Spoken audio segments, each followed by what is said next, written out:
Hello everyone, how are you? This is ChriStella and welcome to another video. Today, we will be thoroughly looking into Buffy the Vampire Slayer Season 2.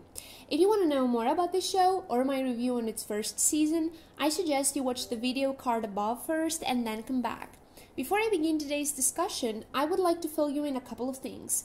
For starters, if you didn't read the descriptions of my latest videos or don't keep up with my uploads, I should let you know that from now on, I will try to post a video every Tuesday at 5 p.m. Greek time, alternating between covers and a different kind of video to spice things up.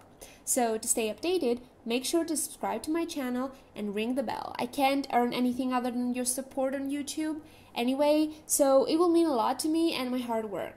For another thing, and as promised, I'm progressively improving on my editing skills, so today's review I think is definitely more on point.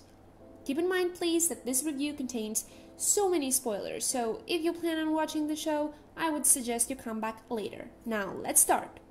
Season 2 contains 7 more episodes than the first one, so in total 22, which is common for such a series.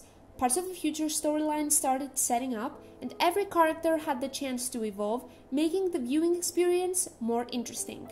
Each episode's plot was incredibly well structured, and what I personally found added to the mystery was that most of the times you couldn't know where the whole thing was going, so you had the element of surprise. The whole feeling made it look more like a movie than an episode, and I think that's really cool. Starting from Buffy, she really did mature emotionally during this season, considering that a lot more things happened to her, most of which revolve around Angel. Episode 1, and until right after the middle of the season, he cooperated perfectly as part of their group, getting along with and even trusted by Xander. Same thing happened as suspected, of course, with Cordelia. A post-traumatic Buffy with shorter hair and a not herself vibe made me worried for a few minutes during the first episode, but thankfully it went away. The episode starts with Xander and Willow ready to kiss, but I got excited for literally no reason as their romance by the end of the season never really flourished.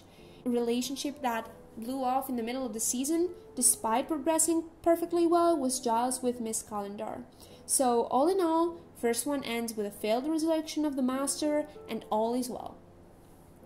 The second episode could easily be named Frankenstein looking for his Franken wife, but Buffy saves the day. An independent and individual episode indeed. In the third one, things got way interesting as we get introduced to the villainous vampire of the story, Spike. He carries around his, to use of a better word, pet, Drusilla.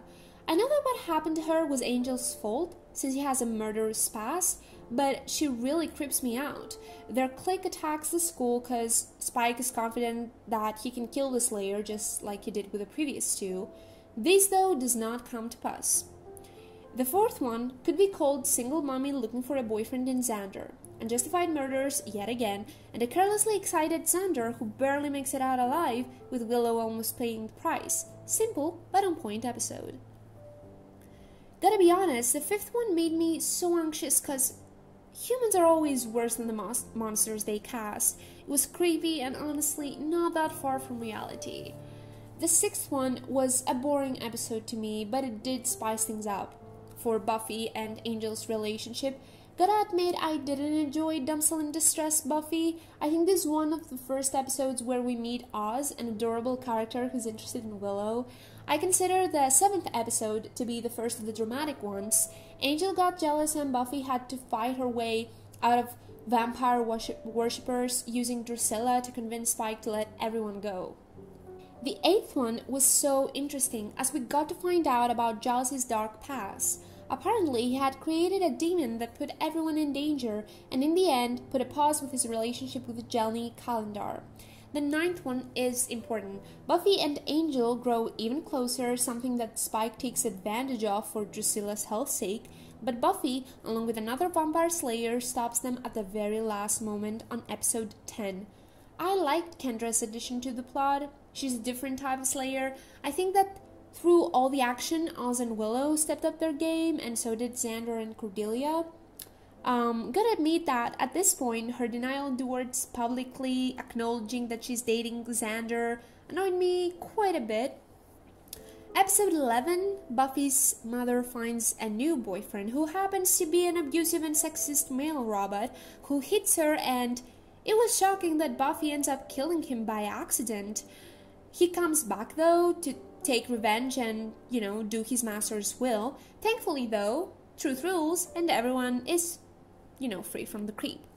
Episodes 12, alternative title, would be Disgusting Eggs Come Alive. But hey, at least Buffy and Angel love each other so much by now, they kissed quite a lot during that episode.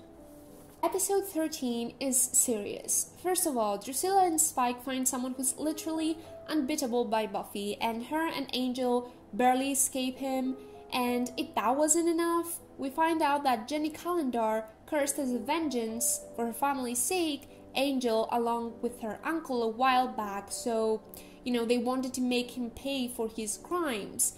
That curse was supposed to start after Angel experienced a moment of true happiness, something that I'm sad to say happened when he makes love with Buffy.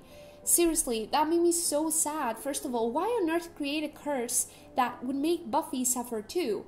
And after all, why turn a vampire into his soulless state when he has finally changed into a great person? Angel goes back to Spike and Drusilla after mocking Buffy in front of her face and breaking her heart into a million pieces. My heart really was boiling with anger. Poor Buffy. Also, Willow makes a really fair point during this episode, snapping at Xander and telling him that he'd much rather be with someone he hates than be with her. A fair point indeed. In episode 15, Angel officially starts to make Buffy's life a living hell. But at least, Willow and Oz, my new fave couple, grow closer, so everyone finds out that Oz is a werewolf. Valentine's Day comes in episode 16, and Xander gets officially and brutally rejected by Cordelia. Full of despair, he blackmails a witch in his classroom to cast a love spell on Cordelia, but everything goes wrong and every girl becomes obsessed with him except her. At least, the end is a very happy ending with Cordelia getting back with him and ditching her so-called friends. Which is, I like that episode, it was cool.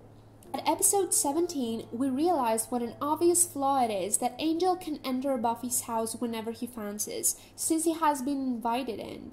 I guess that turning Angel dark happened so that Spike gets the upper place in the love triangle later seasons. I don't know, just what I suspect. However, we'll have yet to see. Jenny Calendar tries to make it up to Buffy and Giles by finding a way to restore Angel's soul. However, Angel is determined not to want that, so he finds her and he kills her. Poor Giles and poor Jenny Calendar. I was disappointed that the disc she left behind wasn't found by Willow though. Episode 18's monster scared me so much it looked like a horrifying clown that kills children. Such a mysterious episode though, was really nice. In episode 19, we have a poltergeist, Angel's sick interest towards Drusilla with obvious bitterness from Spike, and the foundation of Willow's magical powers. I cried a bit towards the end watching Buffy and Angel relive a love that was similar to theirs. I think that show was also very nice. Episode 20 was so sexist, I couldn't focus on the issue at hand. How did this man say that Buffy shouldn't provoke with the way she dresses? And my god, that sick coach who offered her to his boys because they have other needs too. Yikes. Episode 21 starts with bits of Angel's past life. They do find a way to reverse the curse, but Buffy ends up killing him to close the hell dimension at the end anyway. Kendra dies, Giles gets tortured, Buffy gets expelled from school and gets in a fight with her mother, who, by the way, finds out that she's a Slayer, which forces her to leave. I have to admit, though, that it was an epic episode, and I thoroughly enjoy those few, moments of Spuffy. If that's the name of the ship, forgive me if it's not. To conclude, and excuse the 5 pages worth of analysis I wrote, that was literally one of the best seasons of a TV show I have ever watched. Seriously, it was a masterpiece and I had an interesting time binge watching it. I hope you enjoyed this review a lot more than the previous one.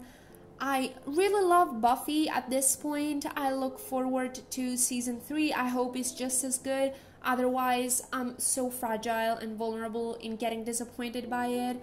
I worked really hard for this video, so if you liked it, please give a thumbs up and subscribe to my channel if you haven't already. Tell me your thoughts in the comments down below and share. See you in a couple of weeks for season 3 review, I guess. Bye bye!